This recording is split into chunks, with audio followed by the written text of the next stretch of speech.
Salutations, my fellow dudes and dudettes, and welcome back to Paper Mario! Last time, we explored Toad Town after completing Chapter 1 and did a lot of side quests and some obnoxious favors for that old man. Today, we got a bit of a small park as we're wrapping up all the side quests we got in Toad Town before we actually, start progressing through Chapter 2. So for starters, we're going to go back to the mailman, and you might have noticed that his postage buddy is missing. That's really weird. Anyway, enough about that. We got a letter for Cooper from Colorado's mother for some reason. We had a really nice talk over some Koopa tea. She did seem a touch disappointed that you left without saying anything. She said she's going to cook a delicious dinner when you come back. Oh yes, if you happen to see my wayward husband, please tell him to come home more often.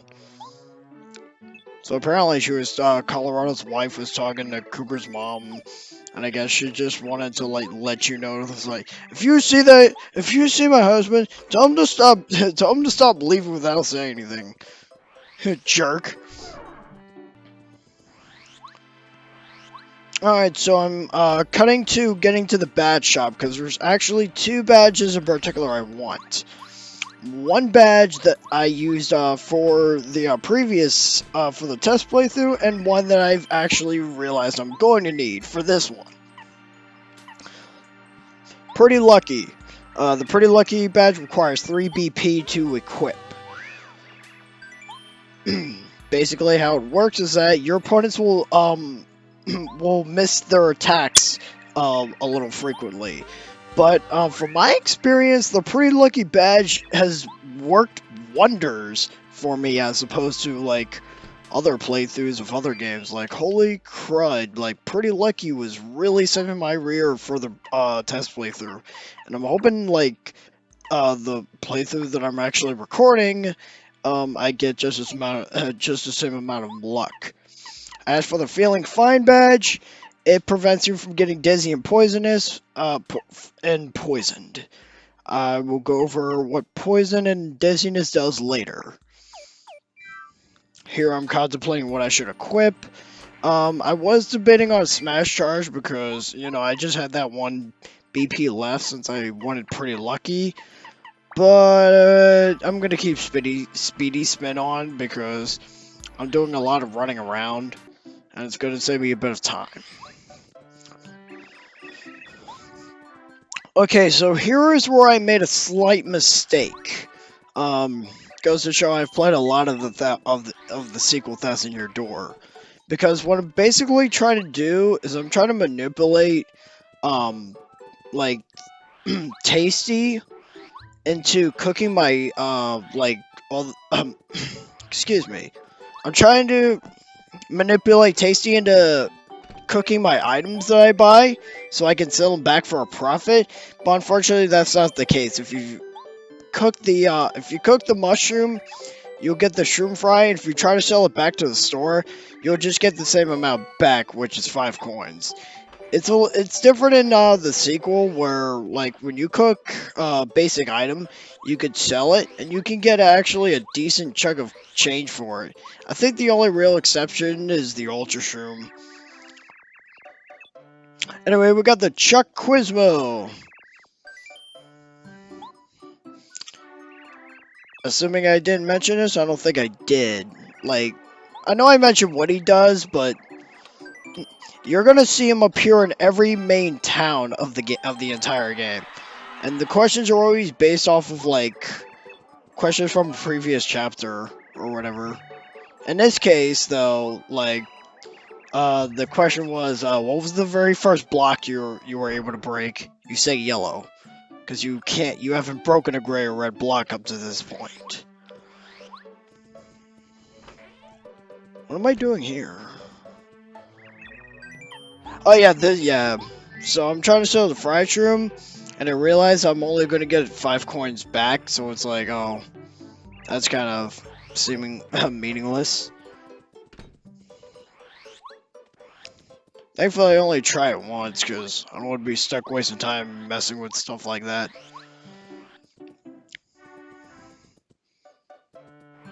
Alright, if you recall, we got a seed from a Bulbul last part. What you want to do with that seed is you want to come to this girl and right outside this little garden that she's apparently trying to make. You're going to give her the seed, and she's going to plant it, and it will grow into flowers. As for what those flowers do, that is I'm going to keep that a secret until we get to that point. But it is pretty useful. It is pretty important, so make sure to give them to her whenever you can. And don't make the same mistake that I did. You'll know what I mean when we get to it. Alright, there ain't much else we could do, so what we are going to do is, now that we have access to this part of town, we're going to actually go over here. And we get this guy over here named Chet Repo. He gives you an offer of 39 coins to increase your HP, BP, or FP. It sounds like an awesome deal, doesn't it? Here's how it works. Whenever you agree to this, he will increase one of your stats to its possible max stat at this point, while dropping your other stats to their lowest point. So, for example, if you want max BP, which I believe at this point we have, okay, so we have 20 HP, 10 FP, and 6 BP. So, 3, 2, 2. 3 levels on HP, 2 levels on FP, essentially. And 2 levels on BP. So if you want to increase the BP, the BP stat will maximize to the appropriate stat that you would be at this level, and minimize your HP and FP stat to the lowest possible, which is 5. It is the only way to do like a special kind of challenge run where your HP is 5. I think. I don't know if it actually goes to 5 or it just goes back to 10. I'm not sure. I never tried it. I don't bother with it, but it is nice for those looking for an interesting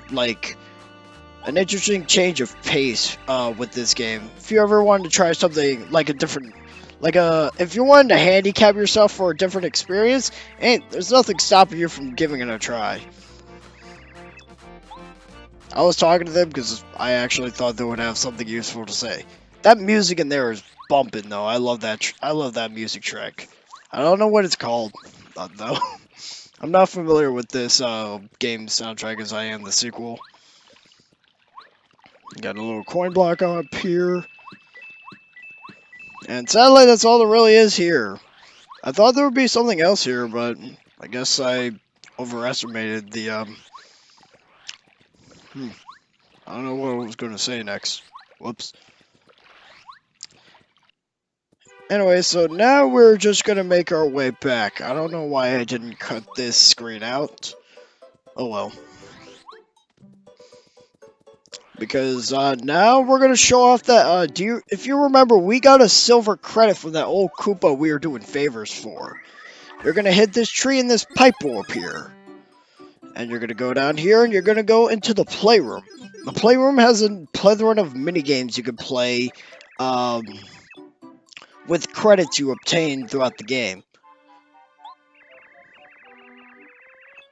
That was weird. My video was acting up, like my footage, but it shouldn't come up on yours, thankfully. But anyways, with the credits, you'll be able to do different minigames, which helps you earn coins faster. And there is one thing we're going to be showing off in this part, which coins has a major benefit in. So this is the jump attack minigame. Here's how it works. The Toad is going to release a whole bunch of blocks throughout the area. You can choose 5, 7, or 9 challenge. Depending on which one you choose, that is the number of blocks you have to hit. Some blocks will give you 1 coin, some will give you 5 coins, some will multiply your coins that you have at that point 5 times, and then there's the Bowser one. So, for example, if you get like 1 coin, 5 coins, and then times 5 coins, that's essentially 30 coins right there. But if you hit Bowser, you lose everything. If you if you choose the 9 block minigame, where you have to smash 9 blocks, and you manage to do it successfully, whatever coins you have at the end of it will double. So if you're really lucky with this game, you can actually get some really good money. I almost got it on my first try. I tried one more time on the 5 block thing, and I just utterly fail. I think I get the Bowser on the first block, which is absolutely terrible. I was so mad. It's like I didn't even get a chance to even play, really. If you're really lucky and if you got the coins to spare, you can rank in the dough, no problem at all. And whenever you want to leave, you talk to the Toad, and he will take you back up. An interesting game, I might say. It's kind of like Minesweeper in a way.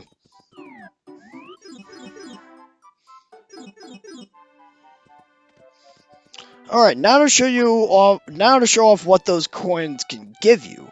This is a vending machine, essentially. It's a crank machine. They give you what are called little oinks, which are pigs that apparently come out of eggs. I thought pigs were mammals, but not gonna get into technicalities here anyways. But for every 10 coins you give to the machine, you get a pig. And that pig will be of a certain color, pattern, whatever, and you can get items from these pigs. You can have a maximum of 10 in the pen. So I'm going to show off what these pigs, what items they can give, and how it works. Black ones will give you Dry Shrooms. Striped ones will give you Thunder Rage.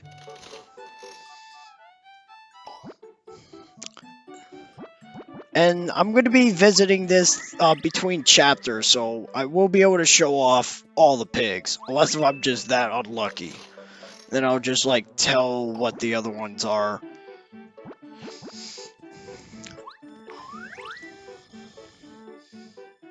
And then we have I believe that is a white pig, which gives you a Super Shroom.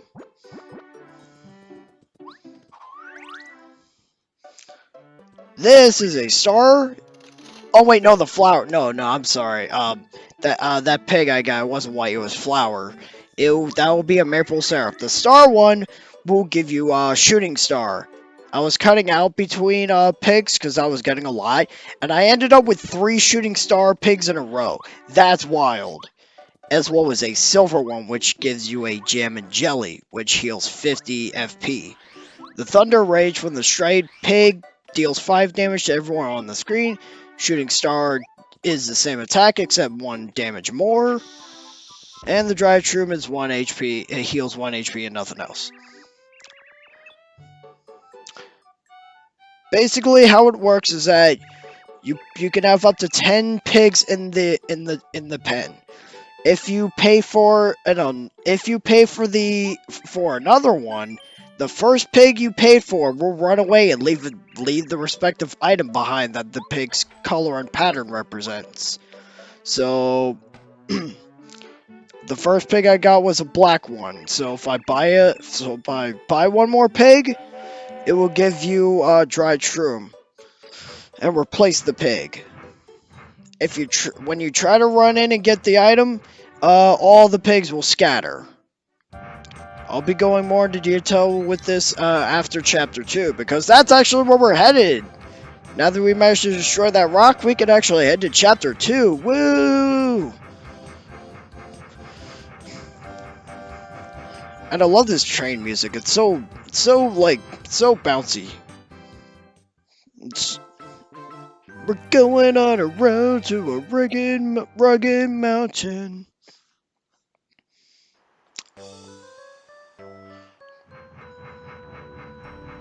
I forgot to read the title, I'm sorry.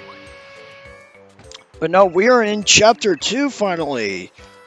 Mount Rugged. Isn't a mountain rugged by default? That's kind of redundant.